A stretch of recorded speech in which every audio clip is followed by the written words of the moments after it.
Pleasure to be here today. I am going to be talking about the risk-based approach, but as always, when I'm in a venue like this with lots of attendees, some of the questions that you no doubt want to ask me are in regards to funding, current plans, future plans. So I thought I might just address that very quickly before I go on to talk about the risk-based approach. So where we are, we've had a new minister, Jessie Norman, last year. Jessie came in, wants to basically change the way we look and deal with highways maintenance, deal with the condition of the road network, particularly on the local road side. So he's tasked officials within the Department for Transport to undertake a strategy paper which he can now consider. So we've done that. We've put a strategy paper to the Minister just before Christmas. It's looking at a number of different areas.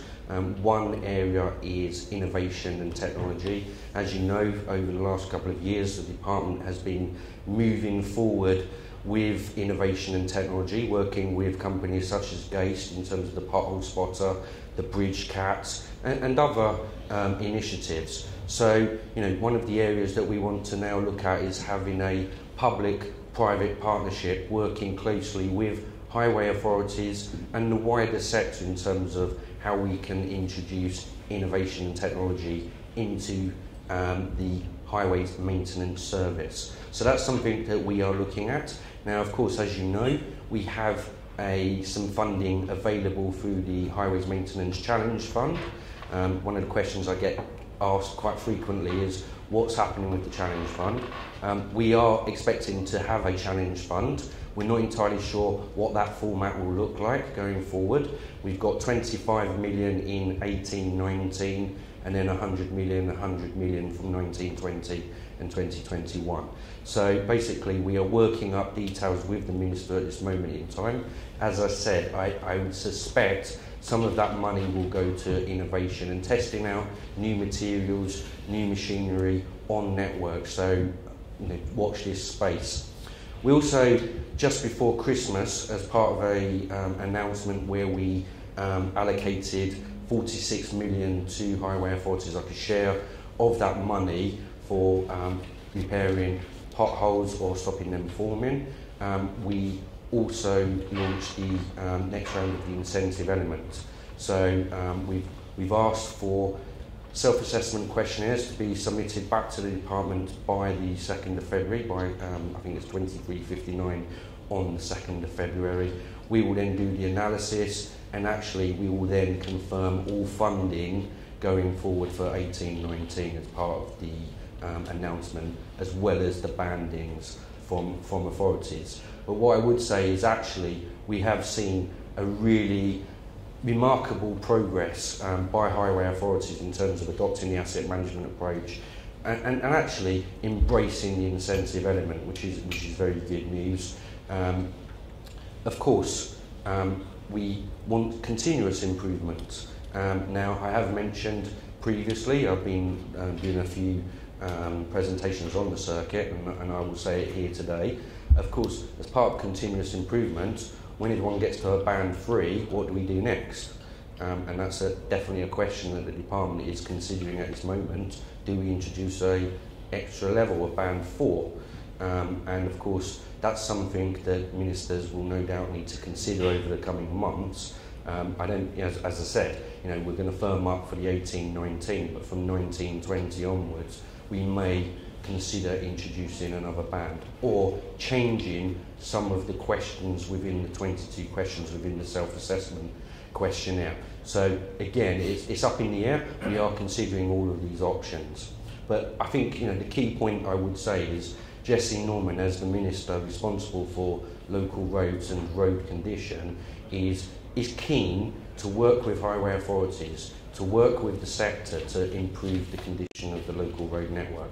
I think that's something that, it's quite clear, it's quite refreshing to see a new minister first thing on his agenda. It's not like the big ticket items like HS2 and others, it's actually local roads. And I think he does want to make that difference, which is good news for all of us.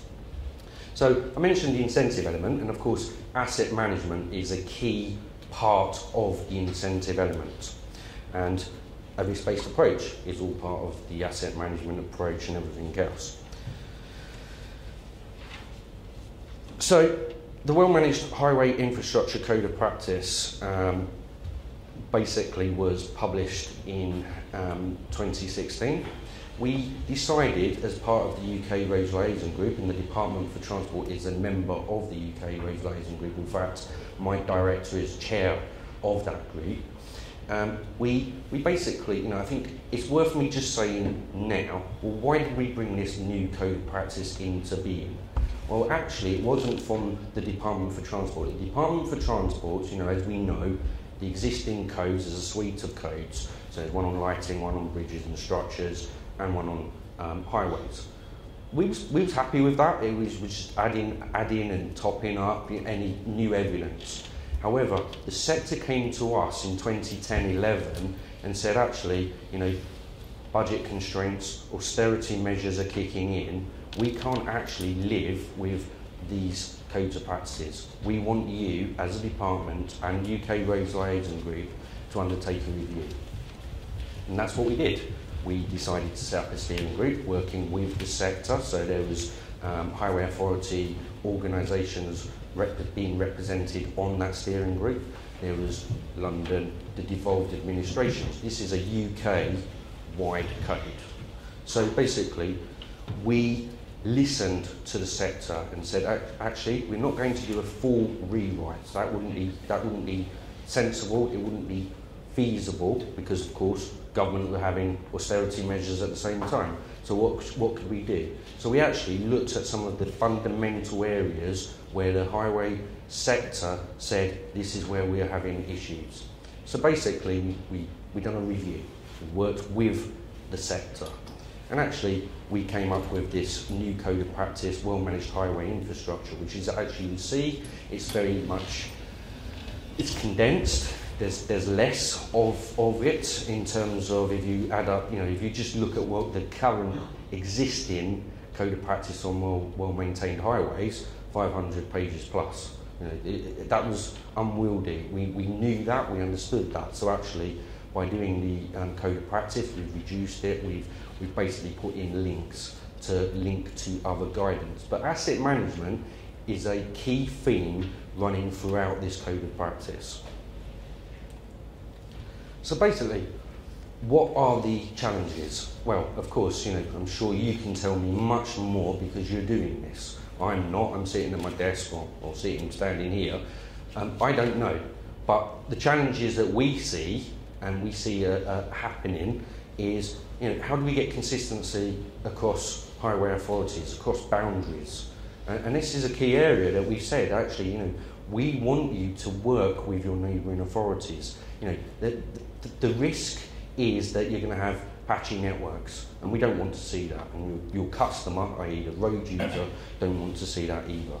But you also need to make sure that you've got the right evidence in place. And Steve mentioned about data earlier in his presentation. Actually, that's key. You need to have the full understanding of your asset, the full inventory data, to be able to then work out what actually are the issues on your network, where are the risks, where do we need to basically be focusing our attention. Skills and competencies, again, it's a key theme running throughout the asset management code, but also in terms of the incentive element in the self-assessment questionnaire. We expect you to make sure that you have the right skills in place to be able to deliver a risk-based approach. Strengthening your asset management. Now, of course, I go around talking to highway authorities, and again, it's very patchy. If we even look at the evidence coming out of the self-assessment and incentive elements, there are a number of authorities where they will say, yes, we've got a full working up-to-date asset management strategy and plan in place. But when you start to dig into the detail, not all of the assets are recorded. They don't actually have a full understanding of their assets. And that's a concern to the department. It is a concern, and it's continuing to be a concern. So we do actually want, and we recognise that you need to understand your asset to be able to follow a full risk-based approach. And then, we've said all along, and it's out there on the UKRLG website, a risk-based approach, it's basically allowing local highway authorities to determine their policies, rather than us having a standard that everyone has to adhere to. That doesn't seem right, because of course the geographies are different, the traffic volumes are different on the networks, and actually, even weather plays a role in all of this. So actually, it's right for each highway authority to determine their policies based on their evidence. And I think, I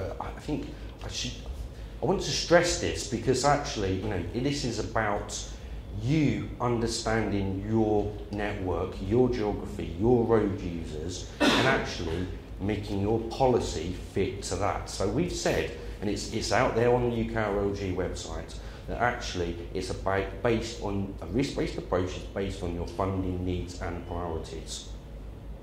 And of course, having a good asset management approach, following a risk-based approach, will help you make the case, and that helps you make the case not only to your road user in terms of the transparency, but what we also want to see is you making the case to your politicians, because again, we know that actually your politicians may have different ideas as to how you are meant to be delivering a highways maintenance service. And I've been going out, I've actually given presentations to cabinet members and said, look, don't blame the officers for telling you to do it the right way.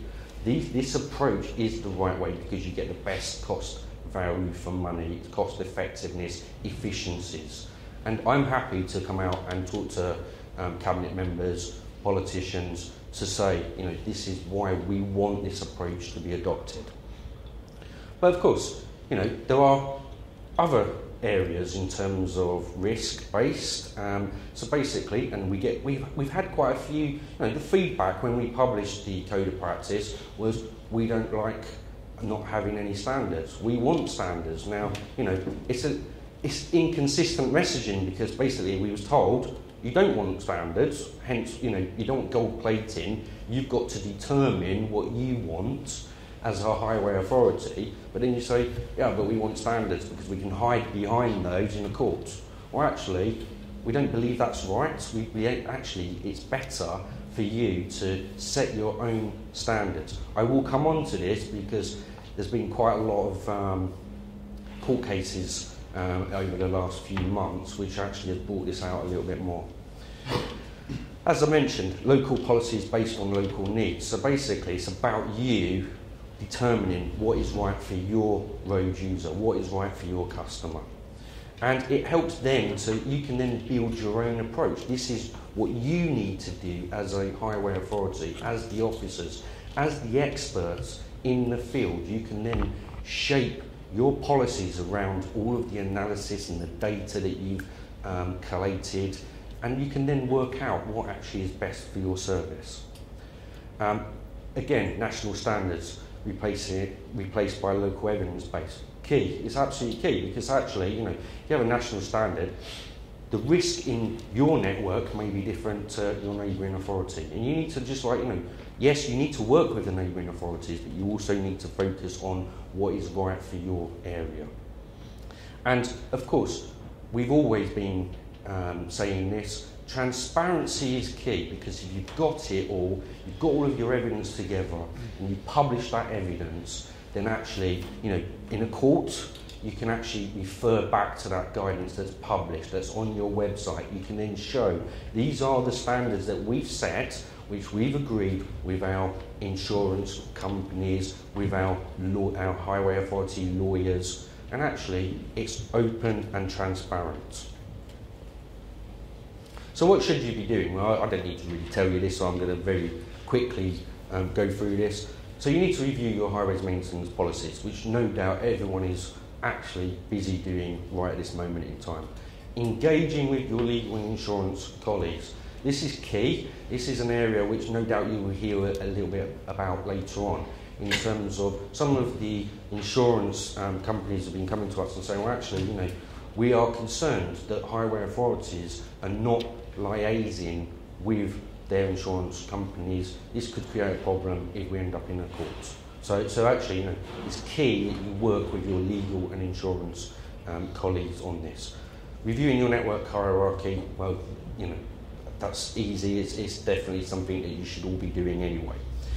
Identify any gaps. I think I've said identify required competencies and develop skills accordingly, but it's actually doing a gap analysis to work out where your key areas of risk are, and actually then developing skills and competencies around that.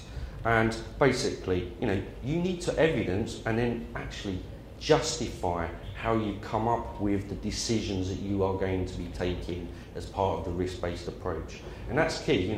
It's no point in having it in your head. You need to write it down. It needs to be part of an evidence base.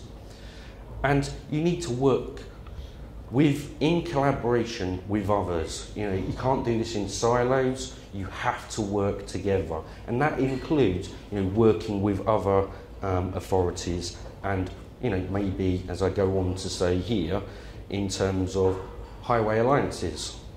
So we know most highway authorities are working on the implementation of the new code. We've seen some good areas of collaboration. West Midlands Highways Alliance doing fantastic work in terms of working together, working to say, well, actually, what have you done as X authority, what have you done as Y, and actually joining together and working closely to then say, well, actually, we've got a skill in this area, we've done this, and actually it's that sharing best practice, which again is a key theme of the incentive element. And we've seen others doing this as well. However, we're also seeing that some authorities are not really engaging whatsoever, which is, again, a little bit of concern. I would say it's quite patchy. So we actually, as part of the UKRLG, we did a survey, and I'll come on to that. But some of the challenges we've seen actually is with regards to potholes. Believe it or not, and of course, there was a high-profile case, and you'll be hearing this in one of the presentations later on. But there was a high-profile case just before Christmas. It actually hit the national press, where an elderly cyclist, unfortunately lost his life, and he basically went down a pothole on his bike. Now, the key part of that was actually the coroner wrote to the Secretary of State and for Transport and actually said, look, this is about, the code of practice, the standards. They moved away from the existing code. They're now bringing in a risk-based approach. Actually, that wasn't true. The authority in question are still using the existing code of practice with regards to the depth and everything else. So, I think what we would say though is actually this is a key area that you need to really make sure you're watertight on as an authority, in terms of once you've got whatever your treatment regime will be, you need to make sure it is very well evidenced and signed off. I think we'd like you to have that signed off by your legal colleagues to make sure that they are 100% content and assured with what your approach will be. Again, we had another case where basically someone fell down a pothole. I think they were out jogging, broke their leg or something, and actually, what we saw from that was that there was no inspector on duty over that weekend to do it. So, of course, what we would just say, there's no, I wouldn't say there's no right or wrong answers here, but basically it's in terms of court interpretation and judgment. However, what I would say is just make sure, again, you've got an evidence base in terms of this. And, as you know, as part of the Code of Practice, there's also the Well-Managed Highways Liability Risk Guidance that the IHE produced last year as well, which is well worth reading, and it should be read alongside the Code of Practice on well-managed highway infrastructure. But there is also talk about, we need to basically see where there are issues, and there was some talk about some having potential for some sort of training, for like court training. Just to, I'm sure some of you are already going out and doing court cases, no doubt, probably some of them weekly, but, it's just to refresh and make sure that you understand exactly what you might be asked under your new risk-based approach. So let's talk about, we might want to follow this up with some sort of training, working with our colleagues within the legal profession. So I mentioned we did a UK RLG survey. I think actually this is a little bit out of date, this slide. I think it's been probably updated since then, but we opened it on 16th of October. We didn't really get a lot of response, so we actually extended the closing date. I think it closed just around about the 12th of December. We're waiting for the final analysis of the responses received. But what I would say was that actually we was very pleased with the early findings. Now, of course, 94% are confident in terms of local highway authorities are confident in implementing the code, the new code, which is a great sign. What I haven't done, haven't drilled down fully in terms of how does that 94%, what actually is it in terms of, that sounds too good to be true, and usually it is. So what I wouldn't want to do is say we're 100% confident or 94% confidence, everyone's going to do it, it's all going to be fine. I think we just need to basically drill down a little bit further once we've got all of the results in and we've analysed them.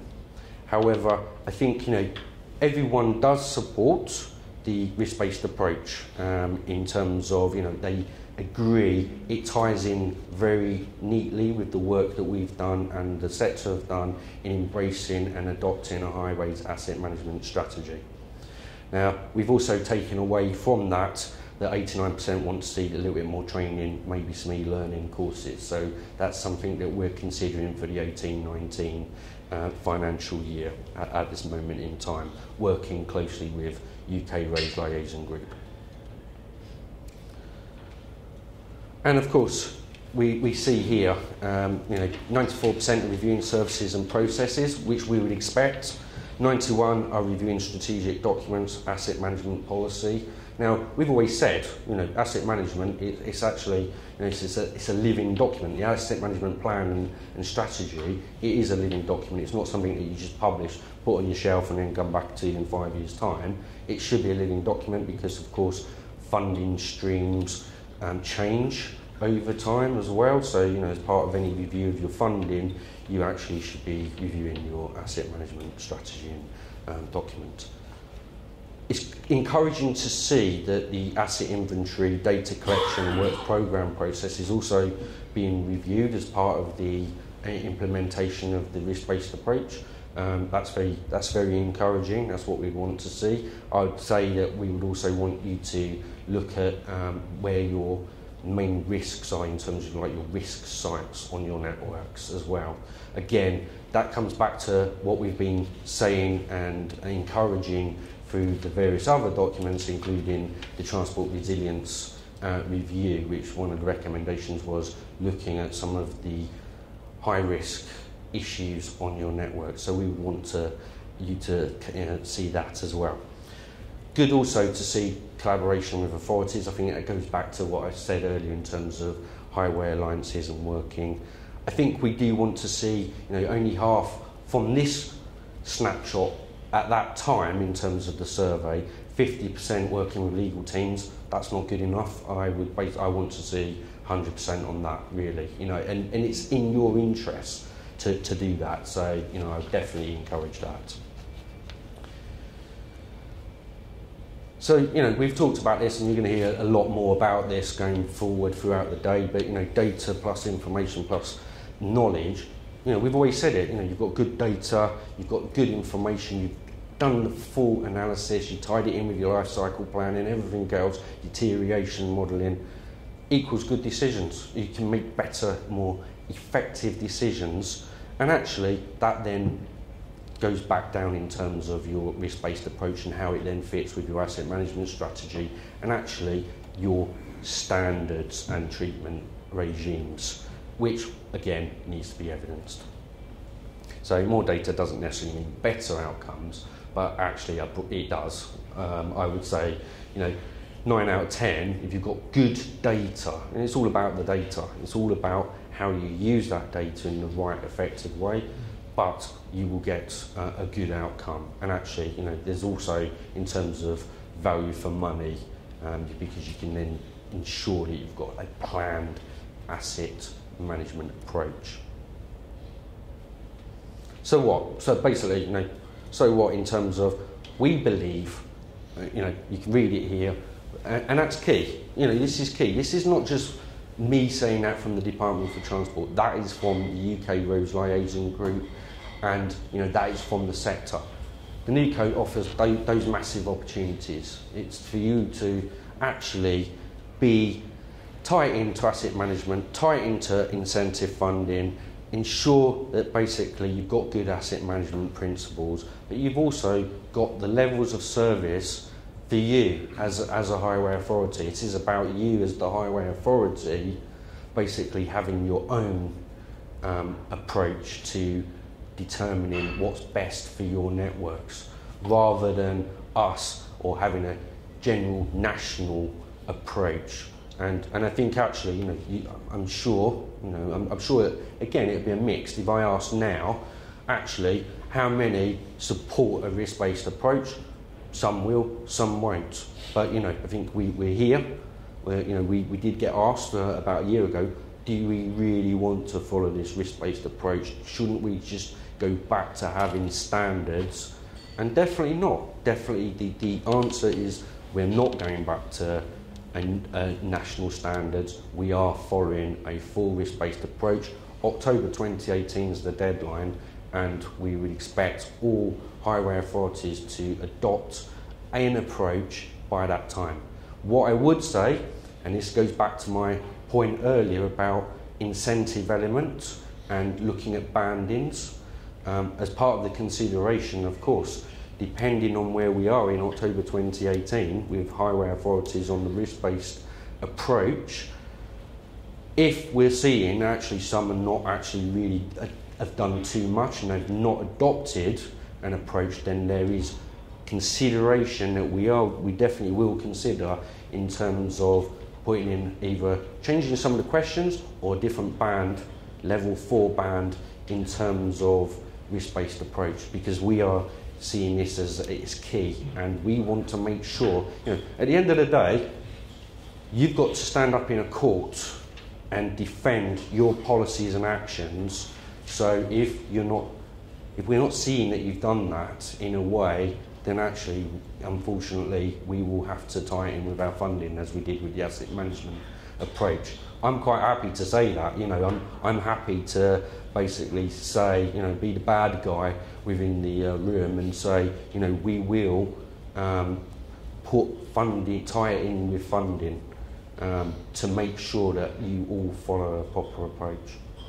So, sorry to leave you on that note, but thank you.